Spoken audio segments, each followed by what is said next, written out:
What's going on, guys? So Daredevil Season 2, what a series it's been. Charlie Cox returns as Matt Murdock as he continues his war against Wilson Fisk. When we last left Daredevil, after losing his close friend, Matt swore off being Daredevil for quite a while. That is, until Kingpin became the mayor. From there, Kingpin assembled a task force to take down Daredevil once and for all. The Punisher showed up and tried to intervene, but it ended up getting captured. Now, Daredevil must take down this task force and end Kingpin's reign for good. So let's get into it.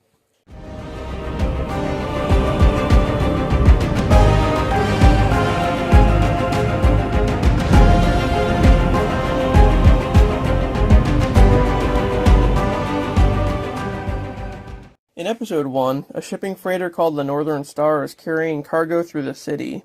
As these armed guards are patrolling the freighter, Daredevil drops in and kicks their asses single-handedly.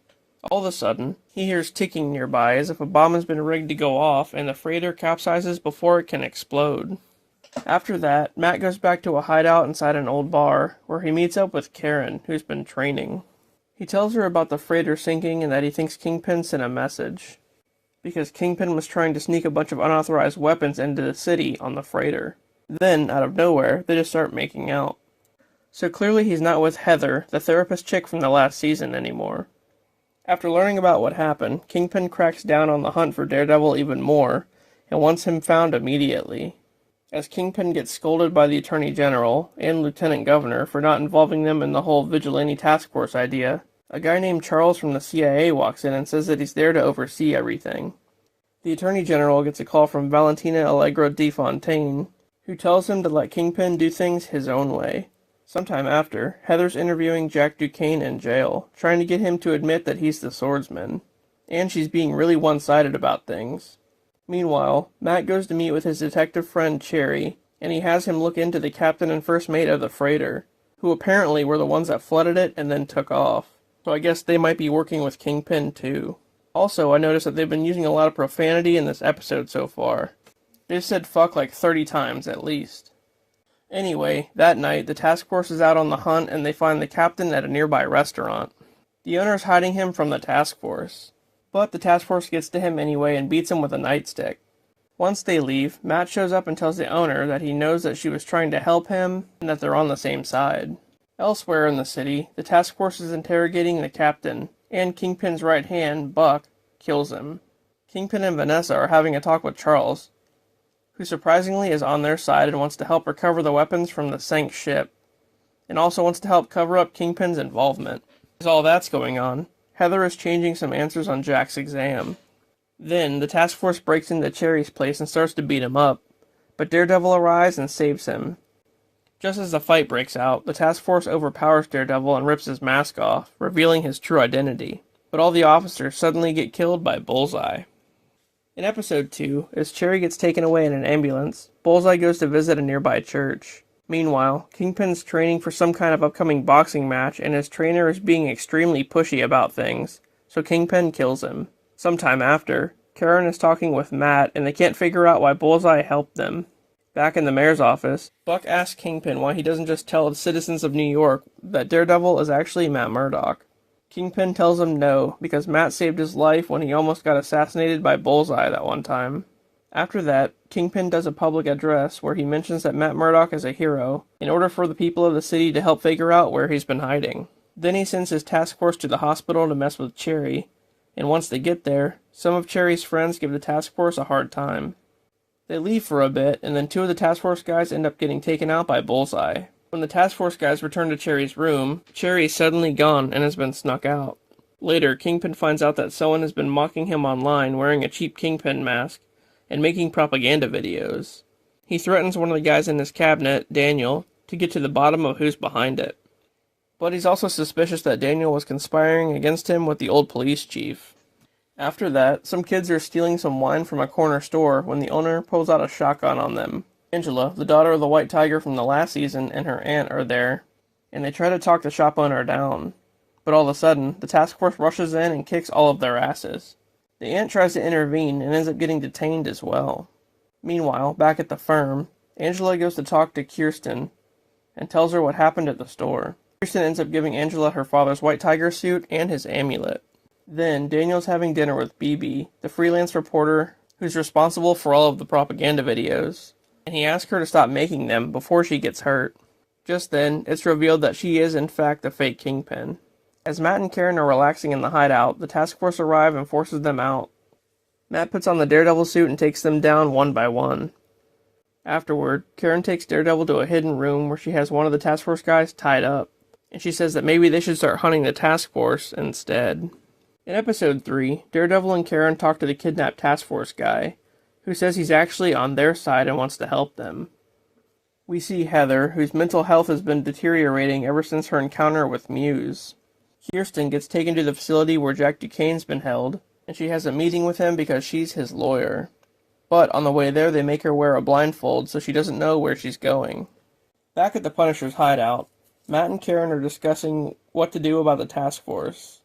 Meanwhile, the governor pays a visit to Kingpin and questions his actions regarding the Northern Star, which she secretly knows was full of weapons.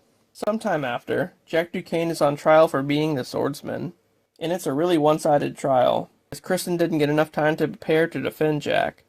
Everyone there is buying into him being a murderous vigilante. Ultimately, he ends up getting found guilty. That night, Kingpin and his staff are at a dinner party where the governor surprisingly does a toast for him and talks about how hard his staff has been working on the port. Meanwhile, at the port, the task force is taking in more weapons from some Russians. Kirsten tells Daredevil about the task force blindfolding her and taking her to see Jack, which helps him to go there and break in. After taking out some of the task force guys, he finds the room where Kingpin's been holding everyone captive, including Jack. As Daredevil and Jack free everybody else from the cages, more task force guys barge in, and then a huge fight ensues. As that's going on, Karen's outside standing guard, when Angela shows up wearing a white tiger suit and offers to help. Daredevil and Jack beat the hell out of the task force guys, allowing everyone to escape safely. But as they get outside, more task force Humvees drive up and start to open fire on the whole crowd. Angela and Karen drive over in a truck and rescue all the civilians. After hearing that Daredevil saved everyone and got away, Kingpin has the Northern Star blown up along with the Russians and all evidence of the cargo. What a bitch. Episode 4 starts off with Bullseye just doing his everyday routine under his new alias, Tony. He goes to a local diner to get a milkshake. All of a sudden, he calls the task force hotline and tells them that Punisher is there with a gun. When the task force guys show up, he puts on the Bullseye suit and takes them all out. He even kills one guy with a toothpick. BB does another propaganda video about Kingpin blowing up the ship, and also talks about his upcoming boxing match. Across town at a safe house, Daredevil and Karen are with the civilians that they rescued.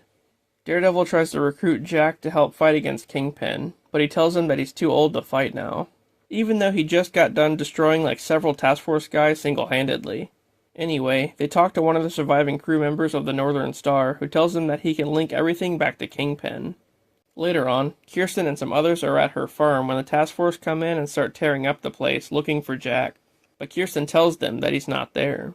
Meanwhile, Kingpin runs into Charles yet again in one of his warehouses, which just so happens to be housing more weapons, and then Charles questions him about it.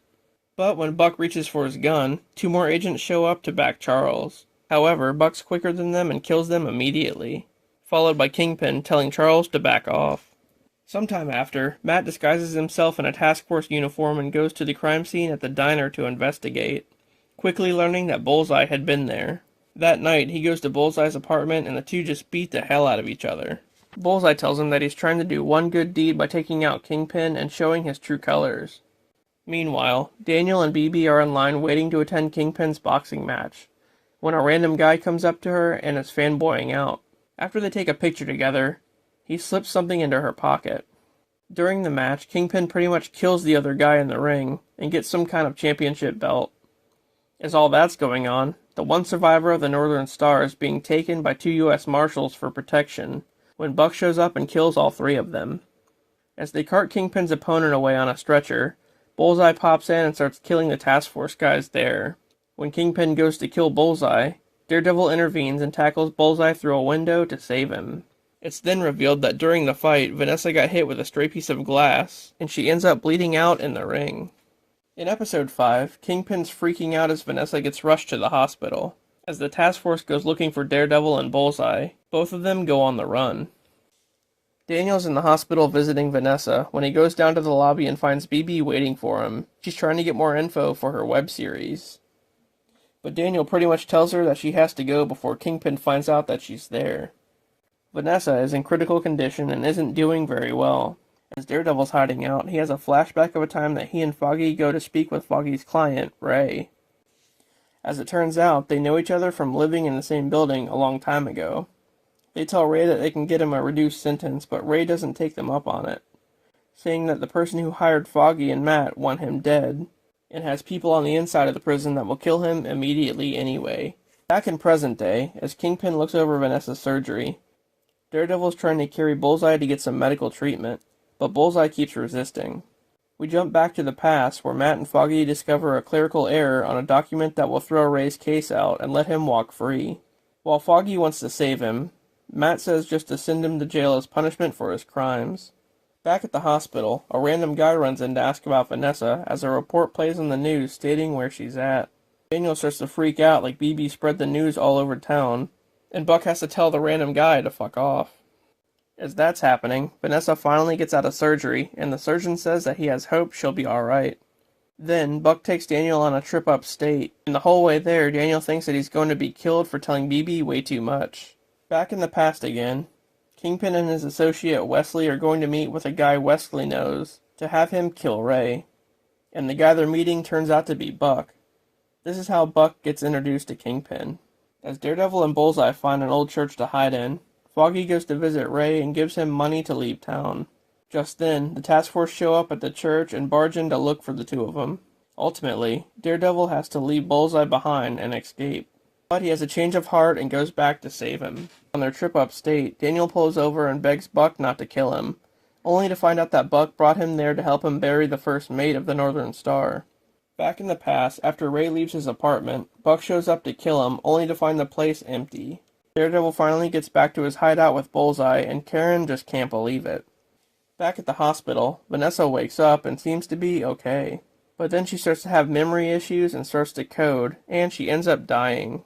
Episode 6 starts off with Kingpin killing the surgeon. After that, we see Kingpin and a lot of others attending Vanessa's funeral. As Charles has more agents check out the warehouse that had Kingpin's weapons, he finds out that they've all been removed. The task force now has them in a new location. A group of guys go to raid a house with a mom and little girl, but the mom kicks all of their asses, because she turns out to be Jessica Jones. Back in Daredevil's hideout, he has Angela and her aunt tending to Bullseye's wounds, much to the dismay of Karen. After Vanessa's funeral, the governor asks Sheila, one of Kingpin's assistants, why she never ran for higher office, and it seems like she wants her to run against Kingpin. Meanwhile, Buck sees Daniel talking to BB and he pulls him away to talk. Buck tells him that Kingpin knows it was BB who leaked the info, and that she's the one that was doing all the propaganda, and he wants Daniel to set her up to expose herself. Later on, Jessica Jones meets with Daredevil and tells him that it was Charles' guys who came to her house, and that Charles is working with Kingpin in regard to the weapons on the Northern Star. All of a sudden, Daredevil and Jessica break into the warehouse and start beating up all the task force guys there. The warehouse ultimately gets blown up with the task force still inside. Buck runs into Heather as she's stealing some of Vanessa's jewelry, and they have a heart-to-heart about the trauma she got from Muse attacking her in the last season. It's a weird scene. Buck tells her to show him what Muse did, and Heather starts to choke him aggressively, and then starts to breathe really hard, almost like she's enjoying it. And also, I'm pretty sure she's losing her mind. Daniel gives BB fake information about Kingpin not running for re-election, just to see if she spreads the info around town. After that, Daredevil walks in on Karen trying to kill Bullseye, but he won't let her do it. BB goes with Daniel to his mother's house to celebrate his birthday, and she decides to not post the fake news about Kingpin. That night, a bunch of citizens dress like Daredevil and start to riot against Kingpin outside of City Hall. When the governor goes back to her office, she finds Charles waiting for her, and he says he wants to help her solve their issue with the mayor. So whose side is this guy really on? As the riot outside City Hall gets out of control, Buck tells Kingpin that the governor isn't supporting him anymore, and then Karen plays a video of people talking about how the task force has detained and abused them all. As the citizens and task force fight in the streets, Daredevil meets with Kingpin to try to establish a peace treaty of some kind, with both of them leaving New York so that no one else gets hurt. But all of a sudden, Kingpin snaps and fights Daredevil. They beat the hell out of each other. Meanwhile, back outside, Karen's tending to one of the citizens that got hurt when the lead task force guy, Powell, holds her at gunpoint. In episode 7, Karen goes to jail for being caught at the riot. Kingpin comes to visit her and questions why she's aiding Daredevil. Later on, Jessica tells Matt that Kingpin planned on killing the governor according to what Charles told her. Cherry shows up and tells them that Karen is going to court and that they need to find a way to get her out of jail. Back in the hideout, Daredevil lets Bullseye go free in exchange for one favor. Back in the jail, Karen's detective friend Brett lets her out of her cell long enough to talk to Daredevil about her trial. Matt tells her that he has a way to take Kingpin down finally, but she's not gonna like it. In Kingpin's office, he confronts Heather about stealing Vanessa's jewelry, which was just one half of a set of earrings. But instead of killing her, he just ends up giving her the other half. Then Daniel's talking to BB and tells her that after she spread the confidential news about Kingpin, Buck wants him to pretty much hand-deliver her. And then he tells her that they should both just leave town. But secretly, he's planning just to drive her straight to Buck. What a friend. Once Karen's trial begins, Kirsten starts to question Officer Powell about when the task force raided Matt's apartment. Just then, Matt walks in as Karen's co-counsel. As Daniel goes to drive BB to Buck's location, he suddenly has a change of heart and lets her get away, taking the blame for everything himself. Back in the court, as Matt and Kirsten are leaving, they get ambushed by the task force. But thanks to Cherry, they're able to escape. Later that night, someone in a ski mask tries to kill the governor at her house, but Bullseye appears and saves her. Elsewhere, when Buck finds out that Daniel sent BB away, he beats the shit out of him. Back in the jail, Heather is interviewing Karen, and then things take a weird turn when Karen starts bringing up personal stuff. Heather starts to hallucinate visions of Muse, and then she snaps, and she slaps the shit out of Karen. Yeah, I feel like she's definitely going to be the new Muse at some point. The episode ends with Buck shooting Daniel in the head. In the finale, day 2 of Karen's trial commences. Meanwhile, Matt is getting tended to by Jessica after he got shot in the leg fleeing from the task force. But he ends up showing up to court and questions Heather about her stance on vigilantes. Kirsten asks her if she slapped Karen in the face, and she denies it. Meanwhile, in a building across the street, the task force is setting up a sniper, but Bullseye shows up and takes them all out. As the trial goes on, Matt tries to get Kingpin to admit his involvement in the sinking of the Northern Star, and even gets permission to show a video of the first mate who incriminates him. But when that's not good enough, Matt tells everyone that he's Daredevil, and that he was there the night that it all happened. He goes on to say that Kingpin has twisted his position as the mayor to further his agenda, and ultimately, the court is dismissed and Karen is set free. As Kingpin's leaving the courthouse, the governor tells him that he's being taken out of office for everything that's been going on behind the scenes.